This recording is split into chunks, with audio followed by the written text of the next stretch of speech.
cat. So adorable. Sweet baby Deku. Hi, everyone. Welcome back to World Hoppers. This is the collaborative booktube channel where we chat about all things books, and all of the money from AdSense goes to charity. So make sure to watch all the ads and then watch them again. And then also, if you want to check out some of the merch, all of the profits from the merch revenue also goes to charity. So yay. And we have all returning guests from World Hoppers. These people should be very familiar to you all by now. So no introductions are needed, and we're just going to go ahead and get started. And we're doing the Finally Fall book tag today. So, oh my god, it's fall time. Is it live, Jesse? It still says scheduled. Oh, is it? It says live on my screen. Yeah, Okay. it's online. That'd be really embarrassing, and I'd have to do this all over again. It'd be hilarious. Okay, so the first question for the Finally Fall book tag is name a book with a vivid setting. And I like how our background is still we'll just keep it. I don't know how to change it. This is what we're going with. Did they change this tag finally? I kind of cut out like all of the pretty language around it and just got like straight to the point. Name a book with a vivid setting. Like it.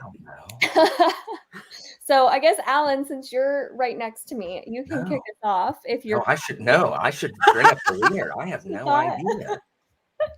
All right. Well, we'll skip you, Jesse. Do you have one? Queen of Blood by Sarah Beth Durst. Really, the entire Queens of Renthia series. That setting is just so much fun, and she does a really great job with it. It's like this massive forest with spirits that want to kill you, and they all like live in the trees. That sounds so cool. It's so much fun, and it has a really like the setting sticks with you more, I think, even than the story. Oh god, no! I'm trying to think of what I would say for this, and I'm not prepared at all. Well, that was a really good one, Queen of Blood. So, Roger, do you have a one? I mean, I'll steal one that I think that you would say, but since you can't remember it, I didn't love the book. You did, but Spells for Forgetting, I feel like has a really atmospheric, folly setting. It's like a isolated island with like misty forest and kind of spooky, witchy, paranormal vibes. Darn it, that was a good one. I have two now. You can okay, good. You go ahead. I think you well, I was gonna say they're both by Adrian Tchaikovsky. So I'm gonna pick City of Last Chances, which I read more recently than Guns of the Dawn, which has the other one. Like you wanna hang out in a swamp, go read Guns of the Dawn. Yeah. City of Last Chances is about it's just about this city, and the city is is a character in and of itself in the different areas of the city. And the well, now I've forgotten. I think it's never mind. I've forgotten. There's one section of the city that's just absolutely terrifying. And I don't remember what it's called, but it is extraordinarily memorable. I think that's what vivid means, as opposed to like just really like bright. Right. Yes. So I rarely remember like setting stuff, like world stuff. Right. So both of those are pretty memorable. You guys went really fast. We've never gone through a round of books that quickly. Well, I mean, you could talk more about Spells for Forgetting because I didn't mention anything about what it's about. That's true. I mean, it's not really. It's not fantasy, even though it came in a fantasy subscription box. It's definitely not fantasy. I would say it's more magical realism, but even you talking about it, Jesse, is not helping you think of a book. Like, no, it's not. Like, I'm letting her backpack on my book. Because I don't really remember what it was about, besides being a little bit disappointed and feeling like it tried to do too much and didn't do any of them phenomenally well. Because it tried to do like a romance thing. It tried to do like a paranormal mystery thing. It tried twist it a little bit more. I still haven't read that. Oh, I really like it. Okay. Just say Skyward. Yeah. Skyward. Yeah, we'll say Skyward. Isn't it about like space? I don't know. Yeah, no, that's a good one. It is. Yeah. I'm the most unprepared I've ever been for any video. It's amazing. I can't believe it. No, for real. I'm going to say Okay. I'll say okay. I got one. We'll say Nevermore because this is a middle grade fantasy and it takes place in a school. So hey, fall, back to school. Yeah. And it's got like paranormal type, kind of spooky-ish vibes. Like if you like Wednesday, the TV show on Netflix, I feel like you'd like Nevermore. Like it gives that kind of vibe that it's Tim Burton vibes. Tim Burton, yes, the Tim Burton vibes. Like if Tim Burton did like a middle grade school setting, this would be it. So I think that Nevermore has like a very clear setting and it just gives me total Tim Burton vibes. It's a perfect way to describe it, Roger. Thank you for assisting in my choice. Okay, well, the next question is going to be name a book that is beautifully written but deals with a heavy topic. And Alan, do you have one? Fall book tag. It is the finally full book tag. It's just I took all the stuff out. Here, I'll do the whole thing. Nature is beautiful, but also dying. Name a book that is beautifully written, but also deals with a heavy topic. I mean, that's unnecessary, but that's why I cut it. I forgot about all the weird like extra verbiage. Yes, oh, it is. You're absolutely right. I literally just checked my old video, and I'm like, that's where I pulled it from, Alan. All these questions are from your video. Okay, well, you could have just said that, and then saved all this argumentation. I do not remember that at all. Right? Because it has all the pretty verbiage around it, but that wouldn't fit in the banner. So yeah, that's fine. Beautifully written, but deals with a heavy topic. But deals with a heavy topic. Okay, while you answer, Alan, I'm going to prepare. While I answer, you look, like Roger seems like he's got his ducks in a row. Roger, like, you go down and then up to me. I guess I would say maybe The Jasmine Throne by Tasha Suri, because it is beautifully written, but it is dealing with this princess who gets exiled because her brother wants her to sacrifice herself in a fire and she won't do it, so he banishes her to a creepy temple. And the magic is also kind of body horror-y, so it kind of still fits with the fall vibe because there's an element to, if people go out into the wilds, there's this like rot magic that infests their bodies and they have like vines and flowers grow out of their bodies and they'll die if it's not controlled. So that's creepy. That is creepy. And I feel like that's heavy, right? Yeah. If you're getting banished because you wouldn't sacrifice yourself and your brother's like, well, go die in this temple alone until you're willing to kill yourself. That's heavy. Yeah, I would say so. I think that's a good choice. It's as flowery written as I can stomach. She does have some beautiful metaphors sprinkled throughout, but it's not like crazy purple prose. Okay. Interesting. Yeah, I do really want to read The Jasmine Throne. You and Joshana have gotten so good. Oh, it's so good. 10 out of 10. Read it. Wow. Okay. I love it.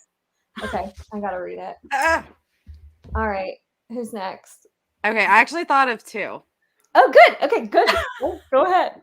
So, The Fifth Season by N.K. Jemisin. Oh, yeah, that is a good one. It is. I love the writing in it. It's weird and it's really well written. And it's really cool how she uses second person POV in one of the like characters, because it really, at least for me as a mom myself, makes it hit home because that's the character that, you know, is saying you and like first page made me cry. So it definitely deals with some heavy, like world ending, you know, post-apocalyptic times, but also like a mom struggling to, you know, with the death of a child and finding her other child that's been taken from her. So like it's got a lot, it's heavy, like it gets dark, but it is such a good series. And Jemison's writing always sticks a landing for me, but also it's so good. I mean, that one I just could not get into. I was trying it on audiobook and just between the metaphors and then like the posh narration, I was like, this sounds so pretentious. I hate it. And I was like, apparently I'm a pregnant woman now. Yes. I liked it. It's not everybody's cup of tea, but also I need to go back and try it when it's just physical because it was the combination with that kind of like posh British voice. Yeah. I was like, oh god. So I didn't audio it. I actually was gonna reread it on audio.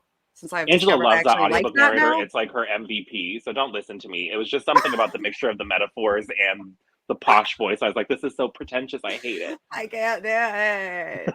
But there's also Middle Game by Shauna McGuire. Oh, interesting. It is such cool writing, and it's super whimsical in a way because it has this like middle grade story laced throughout it that's based on like somewhere between Frankenstein and Wizard of Oz. But it's these twins who are like created alchemically and then separated at birth as like an experiment so they can embody the manifestation of language and math. Like, it's weird and I was confused 87% of the time. But there's like middle grade writing like throughout it because it's like this middle grade story shows you the way to like do alchemy. It's really freaking weird, but it's so fun. And it's again dark. It has kind of like horror-esque elements because it's like that Frankenstein kind of like they build people weirdness. I've heard the two twins' names are Roger and Dodger. They are. That's basically all. There's actually lots of there's quite a few sets of twins in it, but they're the main two. Interesting. Okay. There's lots of twins. I do want to check that one out, just because it's so hyped. It's very autumnal. Hype is about. Well, you used your answer. You can't double dip. All right, Alan. It's very autumnal. I have no idea what I said last time I answered this question. Like none.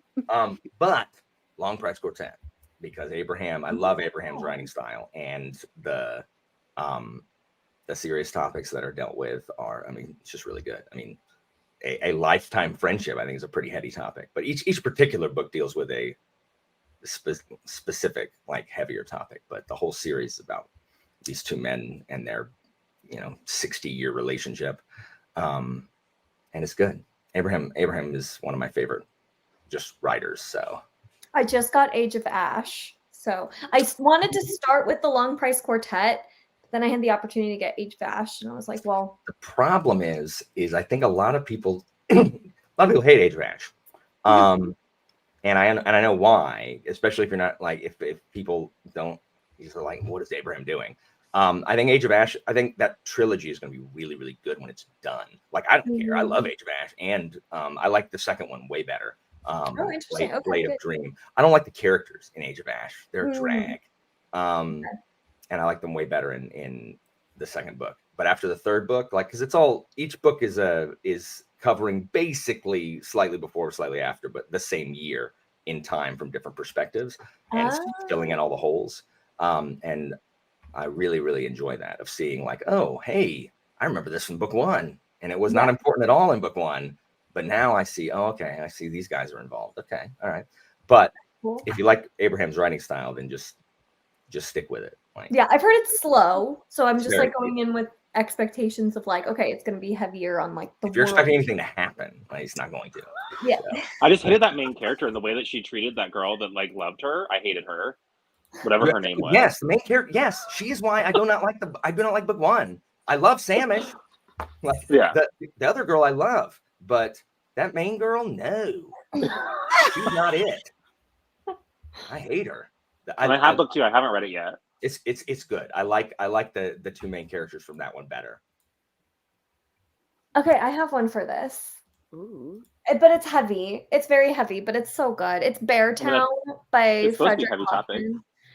Beartown is one of my favorites, but I mean, the entire thing revolves around like a hockey team, and like one of the star high school hockey team members does something very, very bad to a girl that I'm probably not allowed to say because I would get demonetized, and that's not good for world hoppers, but very, very bad. So the whole thing revolves around that event and how like the town takes sides, and every character is so well done, and you just feel like this is all just like real people.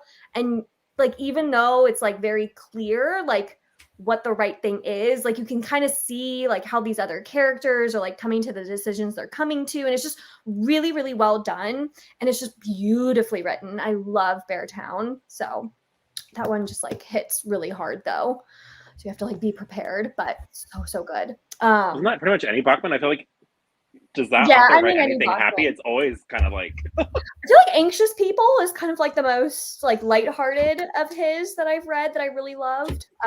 Even that one though has like very poignant moments that like made me kind of tear up. But Beartown is like really heavy, but it's really good. Really, really good. Yeah, so I'll say that one. All right. Next one is going to be, I have to keep doing this with my phone. I'm sorry, y'all. Share a nonfiction book that taught you something new.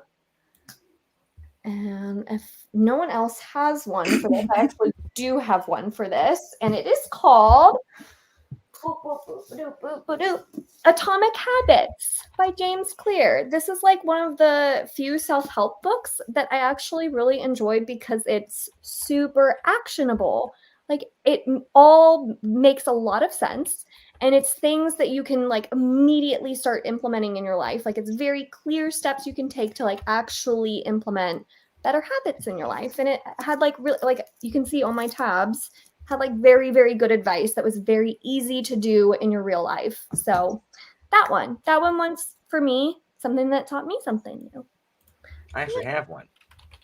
Cool. Go ahead, Alan. The last nonfiction book I listened to that wasn't history is Tyranny Inc., which is about when we think. Oh man! First of all, for anybody watching, don't worry. I have neither sickle nor red and yellow flag in my room. I'm not waving. I'm not going to wave it out, cheering for the proletariat. So calm down and don't come after world hoppers for the love of humanity. But when we think of tyranny, we tend to think of tyranny in the public realm, aka the government, and not private tyranny, which is basically the tyranny of the economy, economic tyranny. How that we have this myth about how employers and employees have equal power, like they are on an equal playing field. Like if you don't like it, work somewhere else, and if they really need you, then they'll come to the table. As if it's that simple, right? Like you can just pick up and get any job anytime. And well, if you can't, then you should just go back to school. Oh wait, but you don't have any money. Oh, what?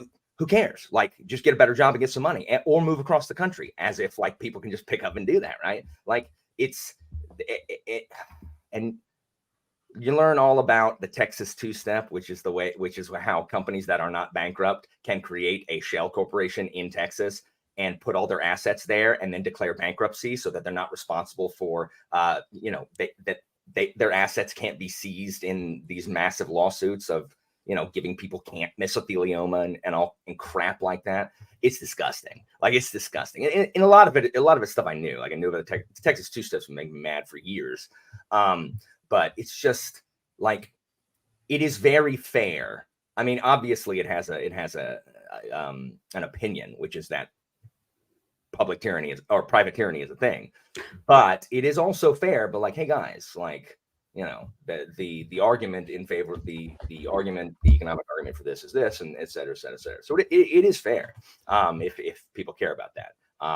People heard me say Tyranny Inc. and Tyranny of Corporations, and they literally have stopped listening and are already typing and telling me how I don't understand. And Milton Friedman is, resurrected in their closet somewhere, and whatever. And that's fine. That's fine. Whatever. I'm indoctrinating the masses in my classroom. Oh no, they're all gonna have big old beards and carry Mao's little book around. Yes. Oh my God. Anyway, it was good. It was good. Anyway, it was good. It was good. It was a fun read. I don't read a whole lot of nonfiction, but the one that I think stuck with me the most was when I was doing a bunch of reading for my master's final paper that I did on super non-interesting things like the Computer Fraud and Abuse Act of 1984. I have a master's degree in legal studies that I'm not using. So there's that. But I read The Boy Who Could Change the World, the writings of Aaron Swartz, and that was a big part of my paper. And Aaron Swartz was actually one of the co-founders of Reddit when he was a pretty young child. And he ended up going to MIT. He was just super, super intelligent, and he was very big on information being free to everybody. And MIT has this massive database of just knowledge and information that students are allowed to access, but the public is not. And what he did was he set up a script and went into their database and started making that information free to everybody on the internet, which landed him in hot water with the feds, which ended up leading to him ending his own life at, I think, like 26 years old. Because he was basically hunted down by the feds and just pushed and pushed and pushed and pushed, just because what he did was technically illegal, but it was just giving information to people so they could have it readily available. So it was nothing like, it's just wild, the regulations on our internet, or the lack thereof. And like, I could go on forever about it, because like I always found it fascinating that our like codes that govern the internet haven't been updated since they played the movie War Games on the Congress floor in 1984. So yeah, that was their whole like, this could happen, Matthew Broderick movie. And that's actually what governs us today. It has never been reformed. Because we take forever to It's because everybody's old and they don't understand how a phone works, let alone the internet. We can talk about gerontocracy also if you want. That stuff makes me mad too. Like, I don't understand why you can vote on the health of the country, like the way the country's going to go, but like, we take my grandma's license away because she can't see, like, or because she sundowns and thinks it's Vietnam. Mm-hmm. Both my grandmas are dead, so I don't know what people's grandmas are like nowadays, but like, I don't understand it. Like, I really don't. And then the arguments against it are like, well, we shouldn't like broad stroke that for everybody. It should be case by case. They should step down when they think they can't. Yeah, okay, except no one's going to. Like, no one's going to. Like, no one's going to do the right thing and step down when they're, non-compos mentis. They're going to still hang out. Please don't pry the power from my cold, dead hands as, my dog votes for me on the floor because I literally don't even know how to speak anymore. It's ridiculous. Look, who looks at that and says, you know what? That seems like the right thing to do. Ridiculous. Vote someone else. Vote for someone else. And why did anybody keep voting for them? Old people. Vote for a sponge or something. Vote for a sponge. Vote for SpongeBob. Yes. At least SpongeBob can cast a vote. I'm ready. I'm ready. I'm ready. I'm ready. And with that. I mean, I also don't really read any nonfiction. The most recent one that I think I read was Know My Name by Chanel Miller. Oh my god. And I read that. I don't know if I learned something from it. I guess it's more just, it's always sad hearing it from women, the way that they'll be discounted and basically shamed out of existence whenever they try to come forward to protect themselves. And it's not something that I didn't already know. It's just always sad to see how far it will go. Yeah, I need to read that one. I've heard it's amazing. I'm as amazing as it can be. Yeah. Right. Well, the next one is a little bit more fun. Name a fictional family, household, or friend group that you'd like to be a part of. Does anyone want to go first? Anything come to mind? I've got one. Sure. The Greycoats. Oh my god, you took my answer. Thief. Oh, I was so ready. Thief. So excited to say the Greycoats. You know what? You can have the Greycoats. Actually, yes. You can have the Greycoats. I'll just say the Discworld City Watch then. Like, I'll go hang out with Vines instead of Falkio. That's fine. Discworld City Watch, righting wrongs, fixing justice, just like the Greycoats. It's basically the Greycoats. It's fine. I just love the Greycoats banter so much. Like, they're so good. It's so their good. Dialogue, like they have so much fun, but they also like go through it, and they like are loyal to the end. I did not think I would end up liking Duke Gillard, and I did. Right? I love Gillard. Oh my gosh, so good. So good. Yeah, Greycoats. That's my answer. Okay, I'm gonna stick with the theme. The Malevolent Seven. Oh, I need to read nice. Good book. It was so good. I read that was actually my first Sebastian de Castell book I've ever read. Yeah, and I flew through it. I loved it. And these people are terrible, but I want to hang out with them. Because when the bad guys have like kind of the right moral compass in a way, you're like, I don't know what I feel about this world. Like, there are demons and angels and like mages for hire and a weird swashbuckling pirate that has rat magic. He was Like, my favorite. I want to hang out with him. He was my favorite. He was he's the most greatcoat of the story. So I was like, I like that guy. He's like, rats are debonair. Like, what? What is going on? But it is such a cool book. And I just like picked it up on a whim because I'm like, this sounds fun. Like, I like the villain stories and they're villains, but they're not. Yeah. Love that kind of stuff. Though. I would hang out with them. All right, Roger. Sticking with the theme, or are you going something totally different? Well, the only thing that really comes to mind would be like the core group from the Legend of Drizzt. Yes! Because I mean, it's one of the few series that I've been reading for like, I don't know, forever. And it seems like it'd be fun to hang out with Drizzt and Brunor summoning out like mugs of ale from his shield, and then like the stupid little halfling dancing in the corner being an idiot. And Regis, what is with the Regis? Regis taking strays over here. I mean, he'd probably be in the corner carving something, right? Because he loves to carve the little fish knuckle bones into little figures or whatever.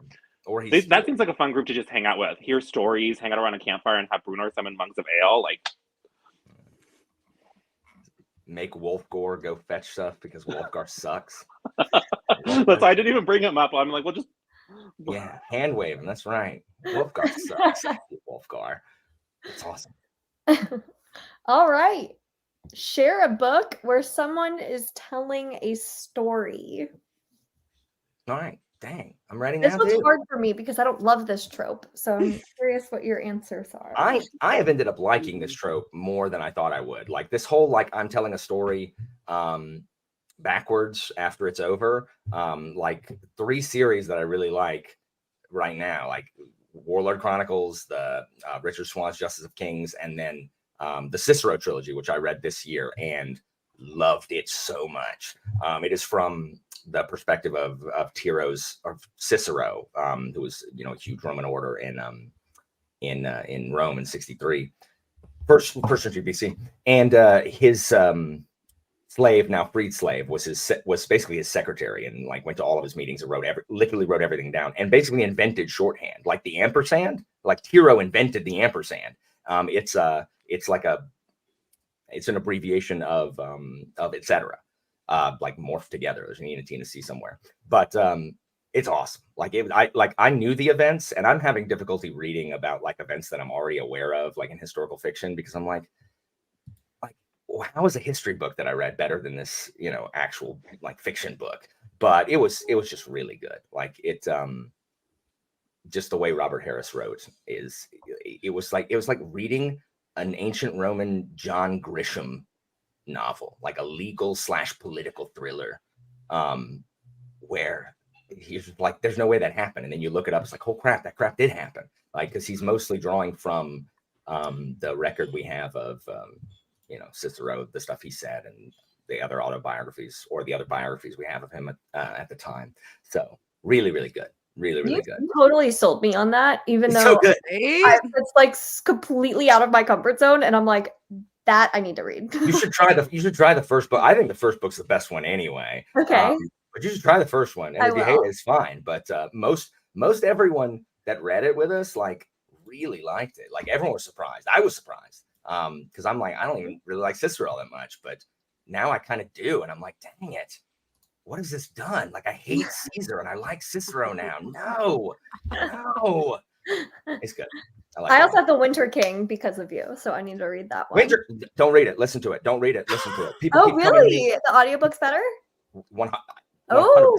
People keep coming to me, be like, I didn't really like it all that much, but I did read it. I'm like, okay, I told you not to. Like, I told you to listen to it. Like, literally listen to it. Don't read it. Oh, good. I get through audiobooks a lot quicker, so that makes me happy to hear. Winter King, 100%. The narrator is fantastic. Oh, awesome. Yay. Okay. Well, now that you said Justice of Kings, maybe I do like this trope because I just thought of like 3 others that I like doing this. Right. Sometimes it's dumb. But... Sometimes. Yeah. I'm probably gonna steal Roger's answer and go with Tress. Oh yeah. That is I don't know why I had a feeling that Roger was gonna be like, oh, Tress, because Hoyd tells the whole story of Tress. And I know some people don't like how like self-inserty he is in that, but I thought it was hysterical and I absolutely love Tress. Yeah. And Hoyd can tell any story he wants, and I will purchase that book and read it. Like, if you're telling me it is narrated by Hoyd or told from his POV, I'm down. I'm gonna purchase it. I don't care because it was fun. Yeah, that was a good one. That's a good point. Yeah, I totally forgot Tress qualifies as this. Yeah, I keep thinking it's like more of the like Name of the Wind, Empire of Silence type thing. Oh yeah. Like that's what comes to mind, and I didn't like Empire of Silence for that reason.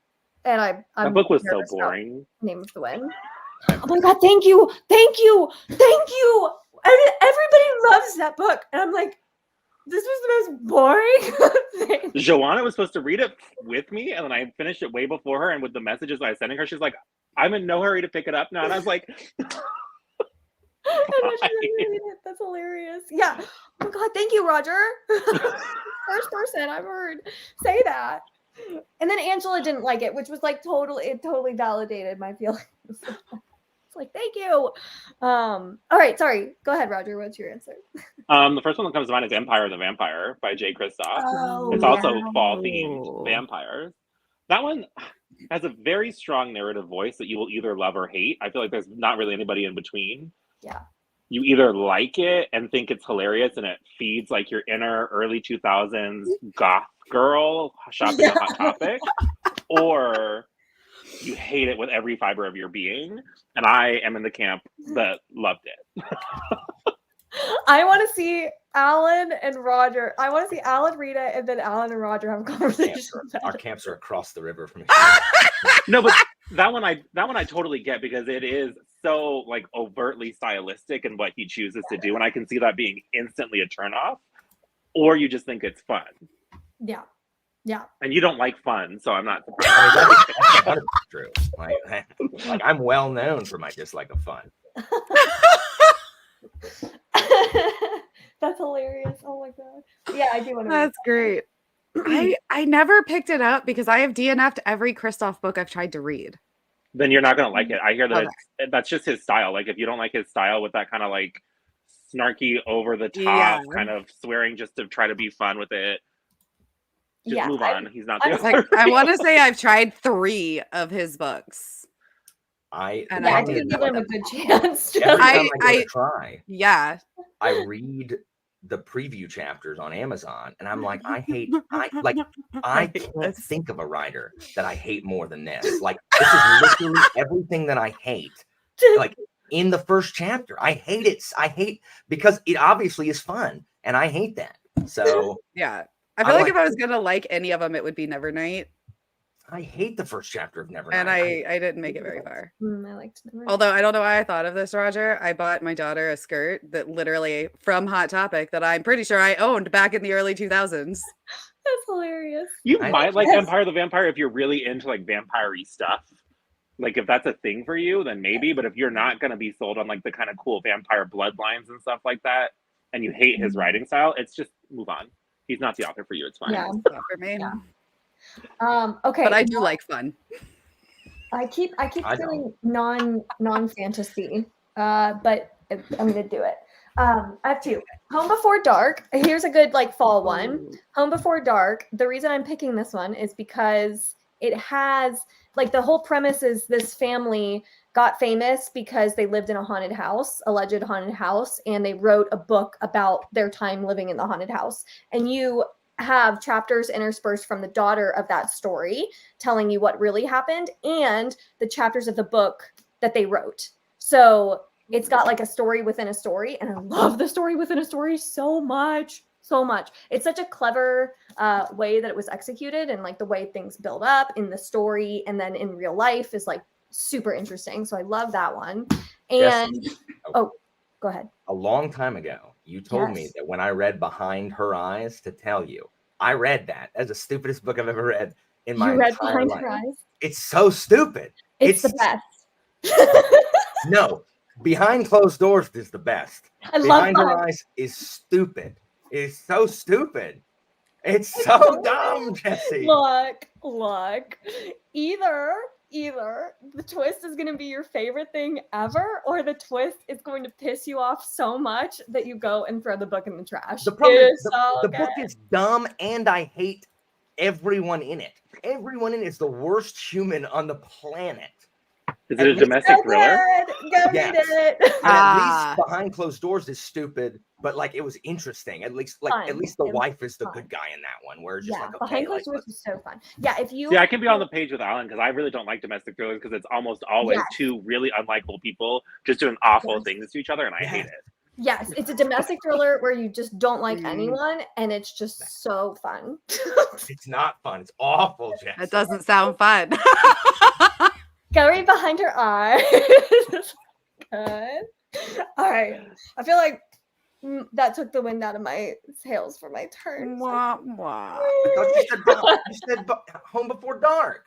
Yeah, I said Home Before Dark, but I was going to have two. Oh, I didn't know. Sorry. Was Behind Her Eyes going to be your second one? I hope so. No, it wasn't. It does not qualify for this prompt, unfortunately. But the next one does. Share a dark, creepy read. No, that would not be my answer for that one. So you could go ahead, Alan. No, I don't have one now. Okay, Jesse, do you have one? Okay, so it's not the best book, but I had a good time with it, and that is 8 Will Fall. And it's like a YA standalone, and it was very much like what's that movie? The Descent. You seen The Descent? Shit creeps me out. Like they're literally like the spelunking. Or spelunking. Why did you add an H to that? Why was it spelunking? Spelunking. Because it's creepy. It creeps me out. But it's like these. I mean, it's YA. Dystopian, so it's very tropey, but it's like these kids and they're just like put in this cave system and have to like fight their way through it. And there's these creepy cave dwellers, and it's really fun. It is fun. Like it's just a fast YA dystopian read with like some horror elements in caves and darkness. I like caves and darkness. I like darkness. All right. Roger, do you have one? I don't really read horror, so the first thing that comes to mind is The Small Spaces Quartet by Catherine Arden. It's like a middle grade, kind of Goosebumps-esque series of 4 books that are I think each book takes place in a different season. So the first one, Small Spaces, is very fall. Then there's Dead Voices, which is winter. I don't remember the other 2, but it was a fun and creepy, especially Dead Voices, because they're trapped in like a ski lodge with like creepy ghost things, and it was creepy. Because I'm a wimp. I don't do horror books because I don't like sitting in the horror. If I'm going to do horror, I'll watch a movie and then it's over, and I still won't sleep, but at least I'm not like sitting in the anxiety. That's so interesting. I'm so much better with horror books than I am with horror movies. I can't do the visuals, but I can like read about it all day. Like nothing scares me when I read it, but when I see it, I'm like, nope. Because everything else, I can just think of things that have like horror elements, like The Ninth Rain, like the Wind and Flame trilogy has like some sci-fi horror elements to the bad people. There's the body horror in like the Jasmine Throne, but the only thing that's like horror is Small Spaces. So my version of reading horror is reading middle grade horror. I like it. That's fair. Okay. Alan, did you have one yet? I mean, I don't really read horror either. Okay. All right, y'all. If you are here for the creepy suggestions, I got you. Okay. We're going to do The Whisper Man by Alex North. This one is super creepy and fun. If you like the imaginary friend trope, where you don't know if the kid that's seeing the imaginary friend is real or not, this is really good. If you like the having to work with a serial killer to catch another serial killer trope, this is a good one. And if you like the Silence of the Lambs type, well, that was the Silence of the Lambs trope. And then if you like the copycat serial killer trope, this is a really good one. Super, super creepy. I loved it. And then, of course, the one that I have to say is Imaginary Friend. How are you still on that? It's been 12 years. I'm gonna stop recommending it, even though I don't want anyone to read it because they'll hate it. I own both of those books and still have not read them. Oh, yay! You do? You own Imaginary Friend, Ellen? I've owned Imaginary Friend since 12 years ago when you read it. I just haven't read it yet. Same. So good. It's so creepy and it's so good. If you like Stranger Things, if you like... I don't like Stranger Things. I love Stranger Things. So if you hate Stranger Things, you'd also like it. If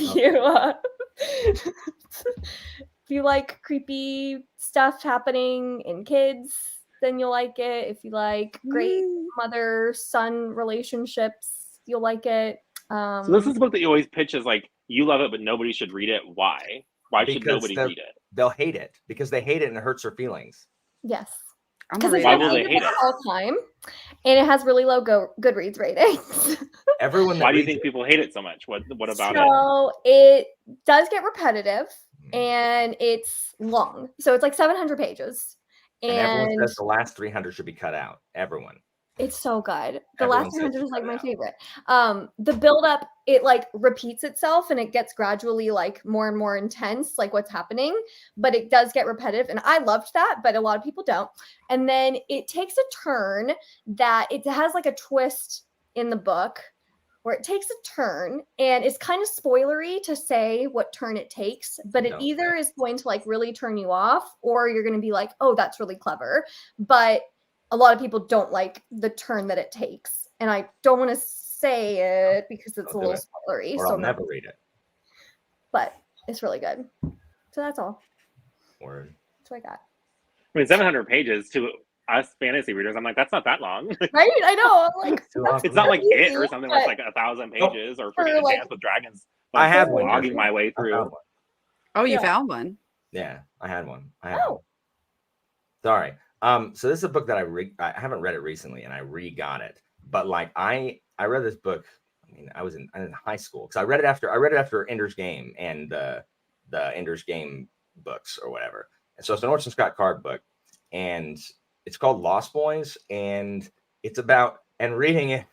It's about a dude designing games for the Atari. So it's just like about like old video game development or whatever.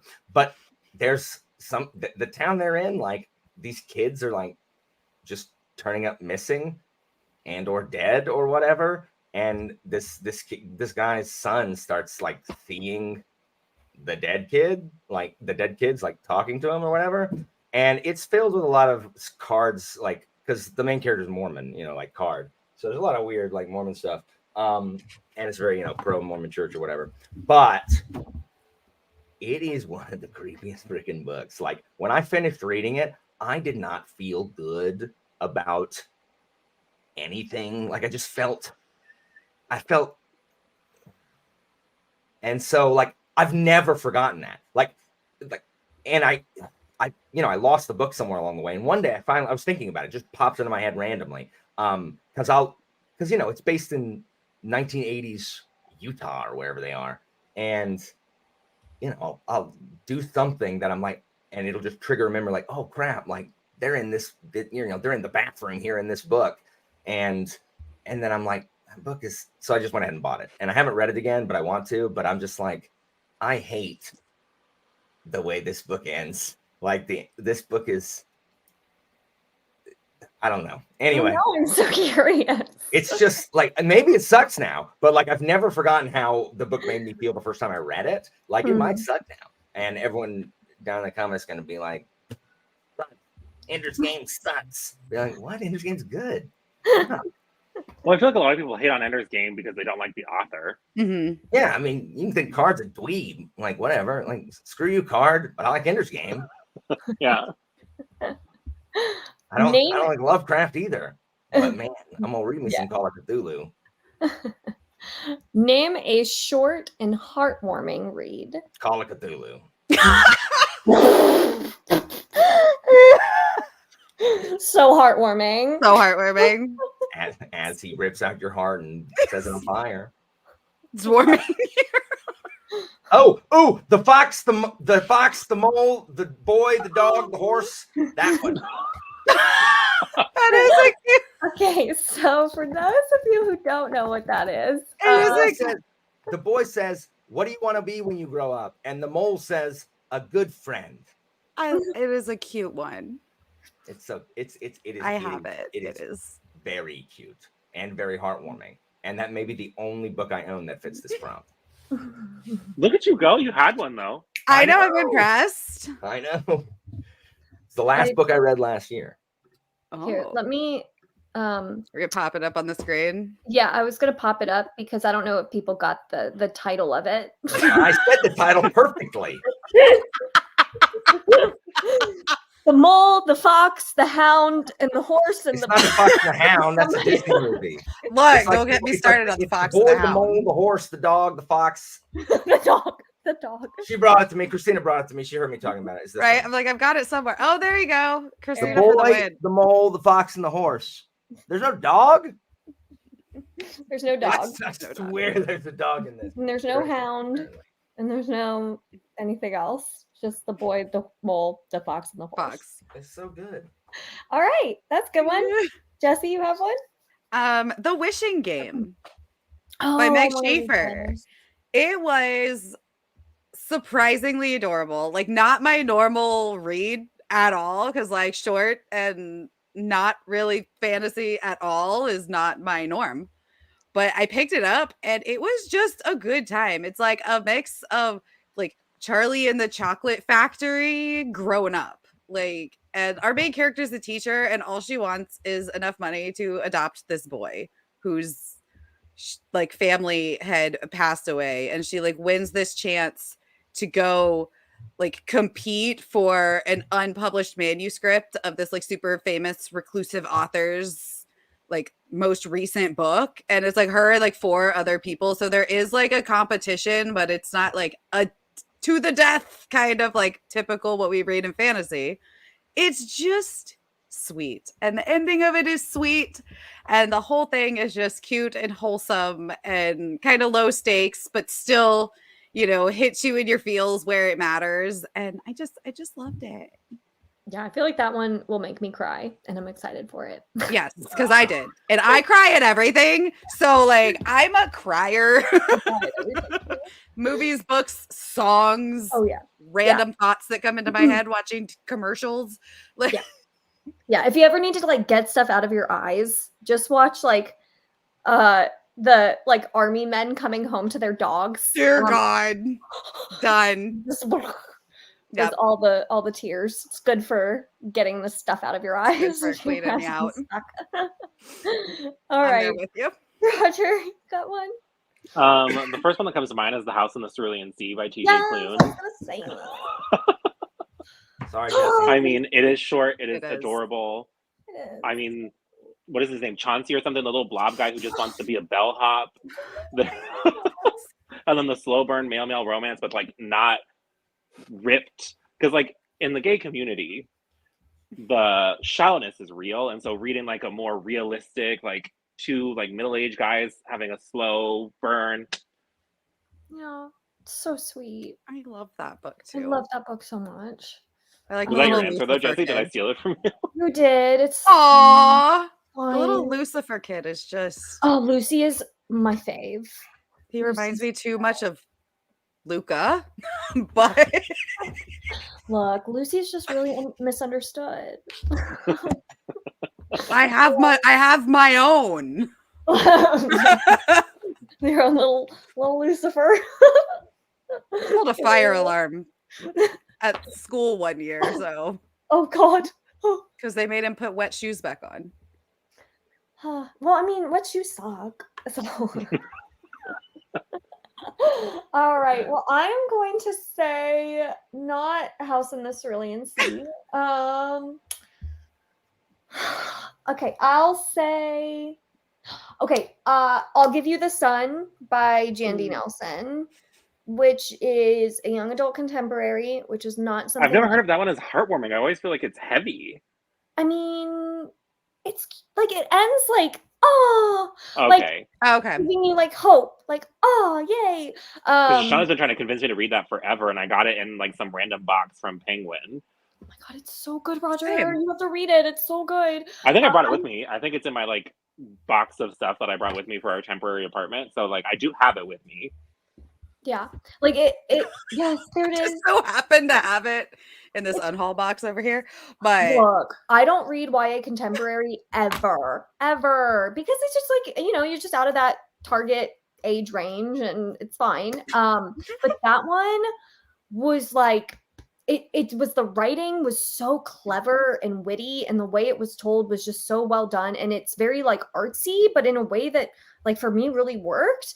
And it's about two twins that kind of like are very much like disconnected from each other in high school, but they like find their way back together, and it's about their like own separate stories and how it's just sweet. It's also like a coming of age sweet story, and it's just really cleverly written and it's beautiful. I love it.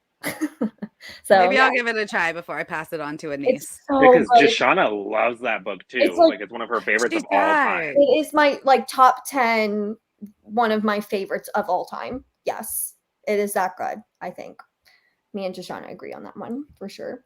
Name an old favorite you'd like to return to soon. Who's got one? We're all like crap. Great Like, codes. well, I mean, I've been rereading Darker Shade of Magic. Oh yeah. How's that reread going? Fantastic. I apparently forgot so much. I'm halfway through book 2, and this is my first audiobook experience because I have always been the type of person that like it can't absorb the information. It is in one ear, out the other, and I forgot absolutely everything. But since I've already read them, it's working. And like I'll do like the immersion reading, or like I'm like, oh, since I already know the story, it's fine. Apparently I forgot so much, and I think I like it more this second time around, and I'm really liking the audiobooks, and I'm excited to get to the third one. So, and I'm excited because we have the 4th book coming out. Yeah, I need to reread the series so that I can continue on. I was going to do that read along, and I was just like, I'm not going to have time. Well, Ella's always so intense. She always has to do one book a week, and I'm always like, good grief. I'm like, how do you do it? At least these aren't as bad because they're shorter. When it was freaking era 1 of Mistborn, I had to be like, Alex, when I get home sometimes, I'm going to have to read because otherwise I can't keep up. How can you? I can't. It's too much. I read 2 books in the entire month of August. So that was me in June. I read 2 books in June. That was me. I think I read 2 books in June too. Great coach for me, Jesse, because I have some people in my Discord who haven't read it yet, and I'm like, let's do it. I'm curious to try it, and then I get turned off by like the scene that everybody always talks about, and I think in book 1 or whatever, and I'm like, but it is so overblown beyond recognition. Because how bad the scene like, is. Okay. Like, yeah, I think I had heard that, and so I was looking for it the whole time, and when I got to it, I was like, I think this might be it. But it like I had it built up so big in my head that it was like the scene from It by Stephen King, which is like 1,000 times worse, and it is not at all on that level. So it was because like, in my head, I'm like picturing it's going to be like that scene from freaking what is it, Lord Foulsbane by Stephen R. Donaldson or whatever that everybody talks about. That scene is awful. Nope. Yeah, it's not. It was mostly like, okay, dumb. that was like It's unnecessary. Yeah, it was like just unnecessary. It's my least favorite part of the entire series. What comes from that? Like that character, like Ithalia is the worst part of the entire series. Like I don't like Ithalia. Like I agree. And that, whatever. It for me, it like didn't ruin the book. I was just like, okay, that was like unnecessary, but just move on and again, I had built it up huge in my head where I was going to be like, oh my God. But it was because everybody talks about it like it's such a big part. Yeah. It must go on for like a dozen pages and be like the most graphic thing you've ever read. And a bunch of people have read it too. And you know, yeah, that one's way worse. I'm not sure I've read a worse scene than the one in It. Right. Like what is? Are we talking about like the weird orgy scene in It? Yeah. The child. It's the fact that it's children. It's so gross. It's literal children. Okay. Anyways, I'm there with you though, Roger, because like that's kind of what stopped me from reading it. Just like all of like, and I have the first book, but then after reading Malevolent 7, I was like, it is nothing. I really like his writing. Malevolent 7. There is nothing worse. Because like there's some iffy stuff in that, but it's like It's not worse than that. Okay, if it's not worse than that, like that book was fantastic. Just comes out of nowhere and it's so stupid. Like that. Yeah, it's just like problem. Unnecessary. That's all. Yeah, but it didn't ruin the book for me. I loved it. Not that scene. I loved the scene. I love that. What are we saying? What? Roger, I don't know. An old favorite you want to return to? Yeah. Okay. So I think it's my turn because Jesse was saying Darker Shade of Magic. I said Darker Shade. Yeah, and then Roger, you haven't answered yet. But I guess I'll say the Avatar series in the Forgotten Realms. It is one of the older ones. It's 5 books long, and it is set during the time of troubles when the overlord god Ao gets pissed and banishes the whole pantheon to basically the earth in that world. And they all have to take on avatars, and it's a whole bunch of shenanigans of gods vying for power when they're stuck in human bodies. That sounds fun. I mean, that sounds awesome. It is really fun. That's all I haven't read it in a long time. Wow. Yeah, I might have to check that out. All right, mine. I used to read a ton of YA fantasy when I was first getting back into reading, and it was like in that time frame 2015 2016 when it was like all those old ones like Throne of Glass, the Lunar Chronicles, ACOTAR. But for me, Raven Boys and like the Raven Cycle, I want to revisit that one because that one I loved the first time I read it, even though it was like, what was that about? I don't know, but I really liked it. And I liked the setting, and that has this vivid setting. That would have been a good answer, Jesse. I wish you had mentioned that one. Raven Boys, and I love the characters so much in that book, and Maggie Stiefvater's writing is just really, really like evocative. So I really would love to revisit that series and see if it holds up for me, because I loved it the first time I read it, but it's been a while. So I was always really curious to try it, and it's always one of those series that I hear people describe as all vibes, no plot, and I'm always like, I don't know about that. I don't like those kinds of books, but I don't know why the Raven Cycle worked for me. But there is like, you get to the end and you're like, I don't know what that was about, but I really liked it anyway. So it's about ley lines and like this group of high school preppy kids looking for an old dead Irish king. It sounds kind of fun. Goonies? What is it? What'd you say? Describe the Goonies. Goonies. Isn't there like something about her first kiss will die or something like that? That's not That's literally the only thing I remember. I've never read it, but that's the only thing I remember somebody telling me about it. I'm like I don't know. And she said that if she like kisses her true love, then she'll die. But that's not really what the story's about. It's really about this hunt for a dead king that's in their town, but it's really not even about that. It's not even about that either. Yeah, so anyways, this is our last one. What are your favorite cozy reading accessories? You skipped the autumnal read. I only skipped the hold up a stack of books that's fall colors. There wasn't the autumnal read is isn't that mid-year? It is. Do you have an autumnal read to transition into the okay. That's mid-year. Oh yeah, I remember that. Yeah, that question's in the mid-year tag, I think. I mean, I feel like that's more appropriate to this tag, but I know, right? I know. Yeah, for this being called the Finally Fall book tag, I feel like a lot of these books probably weren't fall reading. I tried to stay mostly on theme. I had some good themes. I thought yours were really good. Very themed. True. That is true. Mine were kind of getting ready. I have my Hocus Pocus shirt. I love it. I should have worn my stuff. I know. I know. Anyways, do you have any favorite cozy reading accessories besides your cute shirt, Roger? I mean, I tend to just bundle up in a blanket. Like I'm not really like a snacker or anything like that. Or sometimes Alex makes me a cup of hot cocoa and puts whipped cream on top. So that sounds so nice. I think this is where we're supposed to like show our sponsored gear and be like, yo, you won't believe what I have in store for you. Right. I should have been wearing my World Hopper sweatshirt and been like, oh, you know what's a great accessory, World Hopper sweatshirts. Whoa! But it really is. Cozy reading accessories. I always forget because I have the World Hoppers t-shirt with the little narwhal on it. You And have, like- every single time I'm always like, I should wear it. And then I like, I always forget. Yeah, I had two. Actually, I wore mine yesterday. Yeah. Just like Shout out to around. World So- Hoppers. Whoop. Yeah. here's a cozy reading accessory. There you go. Oh, Yeah, where'd that word. go? He ran away. One. Mine ran away. I love that. That's a really good one. Well, All mine's right. not cozy. He jumps up and tries to like. He's still kitten, so he like It just runs scratches. all over you. Yeah.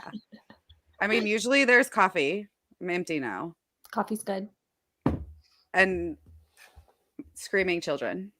Yeah. I would never consider coffee an accessory. I mean, I always have it. I've mean, also me got too. this really cool axolotl that goes from happy to metal. Adorable. It's my angry axolotl. My daughter always comes in and changes it from angry to happy, and then I change it back to Aw. angry. I feel like none of us are aesthetic enough. It's like, I have my specific cardigan that I Right, wear like- as the leaves blow through my window. Oh and I my read God. Right. Like I've got a weighted blanket because it helps me sleep. with my PSL. No. Oh, look, there's baby. It's all about the pumpkin cream cold brew. Oh, hold That on. No, You it's wanna- not about any of that. It is not about It is. that. You know what I still have though? Oh my god, the bread pillow. Nice. The bread pillow. I found it the other day in my closet. I was like, oh my God, this needs to come back out. The bread. The bread. Yeah. bread. Roger, in the very, very beginnings of how we knew each other, Al and Jesse and I, we were in a Discord together, and I don't know why Alan chose to use the bread emoji to Someone was express. talking about bread, or I misunderstood someone. I know. don't know. He Or I reacted to misclicked. something with bread, like the bread emoji, just the loaf of bread, and it was to like express your approval. So we were like, okay, well, we're just gonna like use that. So we just used bread to like, yes, like, Oh yeah, I did we it. It agree, was, or it I was- like it was that a thing that you just joke. said, and you would throw bread at it, as many bread emojis as you could, and we had like little breads with faces, and it was supposed to be ridiculous, and then it caught on. Yeah. it totally caught on. Croissants with faces. Yes. It was. I mean, every your kind of- Discord is pretty next level. Evie is like the queen of making random gifs and memes of you, though. Oh, the There, Alan there are gift. over 700 gifs of my Muppet face That's amazing. on the internet. I have people who do not live here, like, and do not know I have a YouTube channel, message me and be like, why are you in the gift search bar? I'm like, because that's a perfect gift for the thing you're looking for. This person was looking for the where's, like something about lying, and they found my where's the lie gift. It's like, use my where's the lie gift. It says where's the lie. Oh my god, I have to find it now. I know, right? We're like, If you search Alexandria in the There it is. There it is. There it is. Hold on. I have to show you. Oh my god! Look. oh my God, there's so many. I told you. Where's the lie? Share the screen. Let me see it. Fun fact. Fun fact. Oh my God, there's so many. A lot of them. There's a lot. There's too many. That's hilarious. All I right, love well, that this. one's really fun. I'm a And that's living a good meme. place to end. What are your accessories, though, Jesse? Alan Alan Right. gifts. baby? That should be everybody's accessories. My baby and my screaming toddler. Yes, cozy and allows for really good reading. It gets better. It gets better. I'm trying to convince myself Oh, as well. boy. It gets better. Hey, they're Oh, not any hey, better in baby. high school. They cry just No. as much in high school as they do when they're Don't babies. tell me that. I'm gonna be on this test. As do preteen girls. That What? sounded like Smee from Peter Pan. I'm gonna be in this test. They do. And high school girls, they cry at the drop of a hat. The drop of a hat. I mean, the Oh, hormones are going crazy. You have to give them a little bit of grace. Mm-mm. That's true. Girls get it rough in the biological department. Like, it's not fair. The hormone dumps and like. I was not fun. They start, like, I'll say something completely innocuous, and then they will start crying, and then I feel horrible because it's like, all I did was make fun of your Harry Potter book. Like, it's literally all I did. Like, I made fun of Eric Yang's face. Like, and you're upset that I don't like Prisoner of Azkaban? That's a literal thing that happened. I was like, very upsetting. And this girl just busted out crying. I mean, I would have cried too. Out of nowhere. Like the best one. Right? All right. Well, that's a good place to just. It's a great place. An hour, like almost exactly. Go find some Alan GIFs to use in your daily life, and we hope that you find some good fall book recommendations from this video. And thanks everyone for watching our World Hoppers video, and have a great fall season. Go read something autumnal. Yeah, go read something autumnal. Bye, everyone.